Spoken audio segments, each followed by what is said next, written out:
जरा सुनिए। शुभमन गिल ने उसको कुछ यूं किया है। ये तो हो नहीं सकता ना कि शुभमन गिल ने आधा किलो दाल ली है और वो कह रहा है जैक क्रॉली की दुकान पर खड़े होकर कि नहीं आधा किलो लग नहीं रही।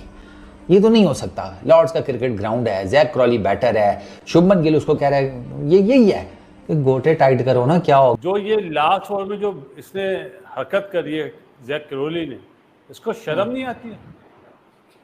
मतलब अपने ही घर में भीगी बिल्ली बने हुए डरते स्टार्ट की थी। हमें लगा था कि बेसबॉल ने जिस तरह बैटिंग के साथ परफॉर्म किया, बॉलिंग के साथ भी हो सकता है वैसे ही परफॉर्म मतलब इंडिया पूरा नहीं कर सकेगा। हाँ, नहीं मतलब लग रहा था। देखें आप, ओपनर जायसवाल कुछ नहीं कर सका, उसके बाद केएल राहुल ने सस्टेनेबिलिटी दिखाई है, उसके अंदर रोहित शर्मा की झलक दिखाई दी, या पिछले मैच में शुभमन गिल की झलक आप कह लें। मतलब जब सारे गिर गए तो वो स्टैंड किया, ठीक है, उसने आके सेंचुरी की। तो केएल राहुल का क्रेडिट बनता है भाई, उसने इतना बड़ा जो टारगेट सेट किया एक केएल राहुल का बनता है। आगे बढ़ने से पहले आपको बस 1 सेकंड लगेगा हमारा चैनल लाइक और सब्सक्राइब करने में, इससे हमें थोड़ी मोटिवेशन मिल जाती है। और ऐसे ही वीडियो लाने के लिए सब लोग जो है वो they are not coming slow. वो भाई कह रहे हैं कि इंग्लैंड को कि हम तुम्हें छोड़ेंगे नहीं। ये जो अप्रोच है ना, इसकी वजह से Usman, the real reason is that कि उन्होंने जिसको आप कहते हैं ना कि उड़ा के रख दिया है, उनका गरूर, उनका पूरे का पूरा वो घुमंड के जनाब हम बेसबॉल क्रिकेट खेलेंगे। कहां गई तुम्हारी बेसबॉल क्रिकेट? भाई एक स्पोर्ट्समैन स्पिरिट तो होनी चाहिए ना। चलो उंगली पे बॉल लगी समझ में आते, 3 बॉल पहले डिले टैक्टिक्स, ऐसा नहीं होता यार। मैं तो डिले टैक्टिक्स पे कह रहा हूँ कि नजर आ रहा है ना, शुभमन गिल उधर उसके साथ इंगेज हुआ है, वो सिराज भी आ जाता है। मैं तो मुझे सिराज की सबसे ज्यादा हैरत होती है, सिराज क्या ही इनको कहता होगा। मतलब तुम्हें पता ही है ना, सिराज तो खुद कहता है कि यार इतनी लोगों की हिंदी जैसे कहते हैं स्ट्रांग नहीं होती जितनी स्ट्रांग मेरी इंग्लिश है। तो वो सिराज भाई क्या कहते होंगे, कोई सिराज भी लगा हुआ था कुछ ना कुछ। वो मेरा ख्याल है यही कह रहा होगा, वो जो उनके उधर कहा जाता है बैंगन के बाल, और क्या कह रहा होगा। बाद में वो शुभमन गिल दोबारा जैक क्रॉली के साथ आया, वो खड़े होकर पीछे उनको इशारा भी कर रहा है उसके ड्रेसिंग रूम की तरफ कि इसको एम्बुलेंस भेज दो, इसके दिल नहीं काम कर रहा, इसका बीपी डाउन है।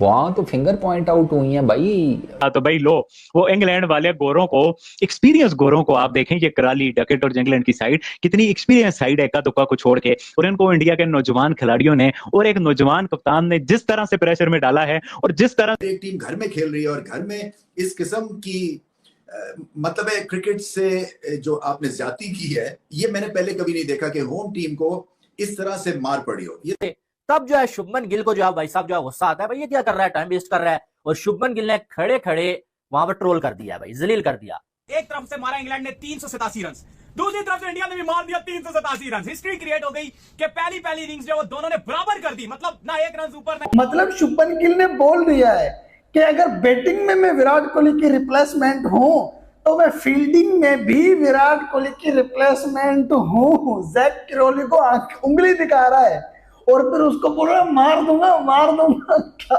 Indian bowlers, Indian team, Indian captain, सब लोग जो है वो they are not coming slow. वो भाई कह रहे हैं कि इंग्लैंड को कि हम तुम्हें छोड़ेंगे नहीं। ये जो अप्रोच है ना, इसकी वजह से Usman, the real reason is that कि उन्होंने जिसको आप कहते हैं ना कि उड़ा के रख दिया है, उनका गरूर, उनका पूरे का पूरा वो घुमंड के जनाब हम बेसबॉल क्रिकेट खेलेंगे। कहां गई तुम्हारी बेसबॉल क्रिकेट? क्यों आ गए हो आप डिफेंस के पीछे? जब वो उससे फिंगर में लगती है तो शुभमन गिल उसे ट्रोल करते हुए ये बोलता है कि इंपैक्ट सब्स्टिट्यूट को बुला लो बाहर से। फिर जो है वो आता है वहां पर जो है वो बेन डकेट, वो जो है वो शुभमन गिल को खामोश करवाने की कोशिश करता है, और शुभमन गिल उसके ऊपर भी चढ़ पड़ता है, उसे भी जलील कर देता है। और बेन डकेट जो उसकी जुबान से थोड़ी सी आवाज निकली ना, वो वापस जो है अंदर चली गई। और ये जो है वो शुभमन गिल की वीडियो काफी वायरल हो रही है। कुछ लोग तनकीद कर रहे हैं, कुछ लोग अप्रिशिएट कर रहे हैं, लेकिन मैं इस बंदे को अप्रिशिएट करूंगा, क्योंकि जब एक बंदा फ्रॉड कर रहा हो, गलत कर रहा हो, उससे वहां पर एक खड़े खड़े दबोच लो। और ये जैक कराली फ्रॉड कर रहा था, वो जानबूझ के टाइम वेस्ट कर रहा था। और जब शुभमन गिल ने उसे जब पकड़ लिया कि तुम ये क्या बेगैरती हरकतें कर रहे हो, तो जो अब जैक कराली का चेहरा इतना सा हो गया था। वो कहते हैं ना कि चोर की दाढ़ी में तिनका, वो चोर की दाढ़ी में तिनका नजर आ रहा था।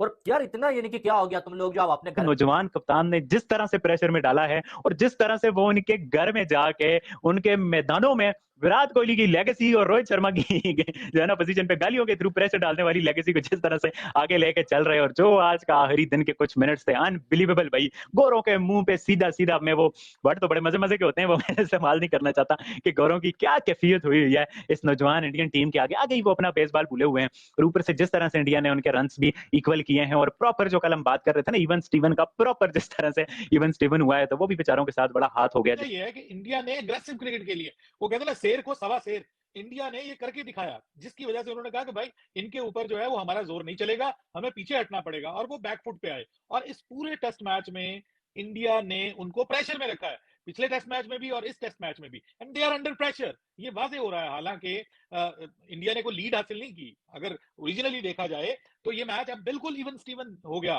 कल हम कह रहे थे ना कि इवन स्टीवन है, आज तो बिल्कुल इवन स्टीवन हो गया। आज तो ऐसे लग रहा है कि जैसे मैच नए सिरे से स्टार्ट हो गया, स्टार्टेड फ्रॉम जीरो। लेकिन उसके बावजूद आप देखेंगे जो आखिर में हुआ है, जिस तरह से क्रॉली ने ड्रामे किए हैं, और वो क्रॉल करता करता वो चाह रहा था कि किसी तरह क्रॉलिंग करते करते ये दिन गुजर जाए और मेरे ऊपर से जो वो एक स्टिग्मा लगा हुआ है कि मैं आता हूं और चला जाता हूं, वो स्टिग्मा दूर हो जाए। तो उसने आगे वही हरकतें की हैं।